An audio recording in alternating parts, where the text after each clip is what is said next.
বুদ্ধদেব হালদার বলে একজন ব্যবসায়ী এবং যার একটা ভালো স্ট্রং ক্রিমিনাল অ্যান্টিসিডেন্টসও আছে, যে ভদ্রলোক নিহত হয়েছিলেন, সেটাতে পুরো কেসেতে আমরা এখন পর্যন্ত 8 জন মানে একদম টোটাল যাদের ইনভলভমেন্ট ছিল, মাস্টার প্ল্যানার, যে তারপরে যাদেরকে সুপারি কন্ট্রাক্টর হিসেবে নিয়োগ করা হয়েছিল, পরবর্তীকালে যারা রেকি করেছে, যারা ইনফরমেশনটা পাস অন করেছে এবং যারা ওদেরকে পালাতে সাহায্য করেছে, প্রত্যেককে আমরা অ্যারেস্ট করতে সক্ষম হয়েছি। আমাদের উস্তির টিম এবং আমাদের এসপি সাহেবের নেতৃত্বে, এসপি সাহেবের নির্দেশে আমাদের নেতৃত্বে একটা টিম ফাংশন করেছে। আমাদের ওসি এসওজি টিম এবং উস্তি থানার টিম মিলে আমরা এটা পুরোটা করেছি। তারপরে আমরা টিআই প্যারেড করিয়েছি, যেটা সিসিটিভি ফুটেজ যেগুলো রিলেভেন্ট এবং 3টে ফোন, তার যেগুলো যে এসওপি মেনটেন করে যে পুরো একটা চেন অফ এভিডেন্স কিন্তু আমরা এস্টাবলিশ করতে পেরেছি। এবারে আমরা এটা এদের যাতে কনভিকশন হয় সেটার জন্য আমরা ট্রাই করব। মোটিভ যেটা আমরা পেয়েছি সেটা, এরা দুজনেই একটা সময়তে একটা ক্রাইম এগেনস্ট প্রপার্টি কেসে একসঙ্গে কনভিক্ট হয়েছে, এই বুদ্ধ এবং খোকন, এবং পরেতে এরা এই যেটা মাটি ব্যবসা এরা করতো সেটা নিয়ে মূলত রেশারেশি, তার সঙ্গে কিছু মানে ল্যান্ড সার্ক হিসেবেও এরা মানে এলাকায় পরিচিত ছিল আর কি। তো সেইটাই মূলত রেশারেশির কারণ। এইটা এসক্যালেটেড হতে হতে এমন একটা পর্যায়ে পৌঁছয় যখন আমরা যেটুকু এখন যে মূল অভিযুক্ত এফআইআর নেম যে আমাদের, বা আমরা প্রথমেই যেটা জায়গা পেয়েছিলাম খোকন, তাকে জিজ্ঞাসাবাদ করেও যেটা, বা অন্যান্য করবোরেটিভ এভিডেন্স থেকেও যেটা পাচ্ছি, যে খোকনের মধ্যেও একটা অ্যাপ্রিহেনশন তৈরি হয়েছিল যে কে কাকে এলিমিনেট করে দেবে। সেটা থেকেই খোকন অ্যাপ্রোচ করে তার ভাইরা ভাই সম্পর্কে, সে তার নাম হচ্ছে দেবাশিস দত্ত অ্যালিয়াস মিঠু, এটা জীবনতলা পিএসএ।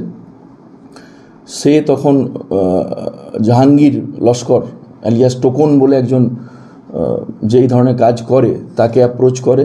তো সেই টোকন এবং তার সঙ্গে আরও, সেও ওখানেতে এলাকায় অটো ড্রাইভার হিসেবে তার একটা প্রফেশনাল ফাসাদ আছে আর কি, সামনে একটা ওই ব্যবসাটা রেখেছে।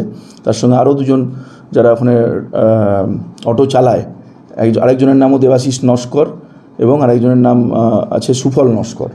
এরা 3 জনকে দেবাশিস দত্তের মারফত ওরা আসে, এবং খোকন এবং খোকনের যারা খুব ক্লোজ ক্রনি, তার মধ্যে একজন খোকনের সঙ্গে অ্যাবসকন্ড করছিল, যে হচ্ছে প্রশান্ত মণ্ডল অ্যালিয়াস গোপী।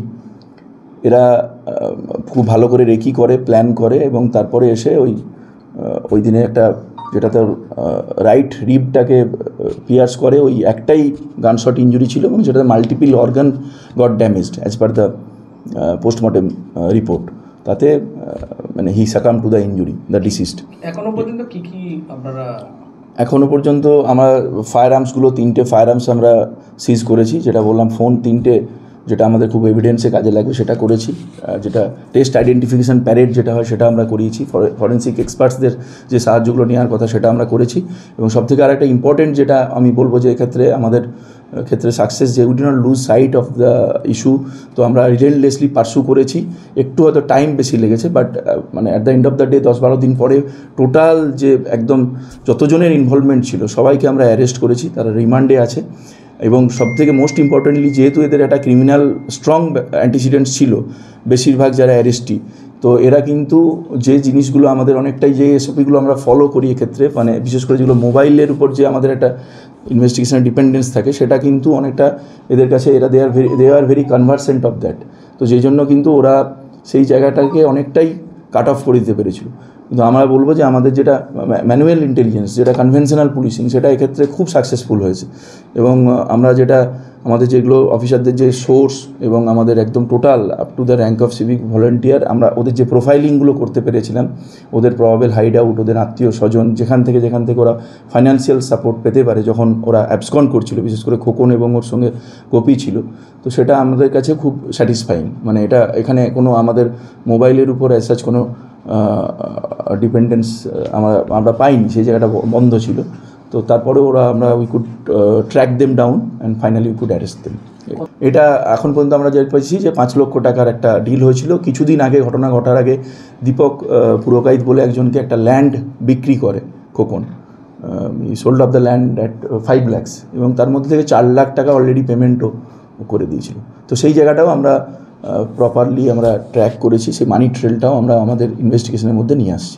Thank you. এটা কি বলা যেতে পারে যে এই যে এরা এই সব প্রত্যেকেই জেলা মোরাললেস এখন পর্যন্ত যেগুলো ঠিকানা পাওয়া গেছে, তাতে এটাই এসছে যে যদি একদম বৃহত্তর রেভিনিউ ডিস্ট্রিক্ট হিসেবে ধরা হয়। বাট সেটা ইম্পর্টেন্ট হওয়ার থেকেও যেটা আছে যেটা এরা দুজনেই, যেটা আমি বলছিলাম যে এরা এর আগেও একাধিক, শুধু উস্তি থানাতেই এদের 5-6টা করে এর আগেও কেস থেকেছে। তারা পরবর্তীকালে বিভিন্ন সময় কোনো সময় কনভিক্ট হয়েছে, কোনো সময় জামিন পেয়েছে। মানে বিগত 20 বছরের ইতিহাস ধরলে অজস্র কেসে এরা আসামি, এবং পরের দিকে তারা কিছুটা হয়তো নিজেদের মানে সামনের দিকে একটা ফাসাদ তারা ক্রিয়েট করেছে যে তারা ব্যবসায়ী, কিন্তু deep down they are criminals.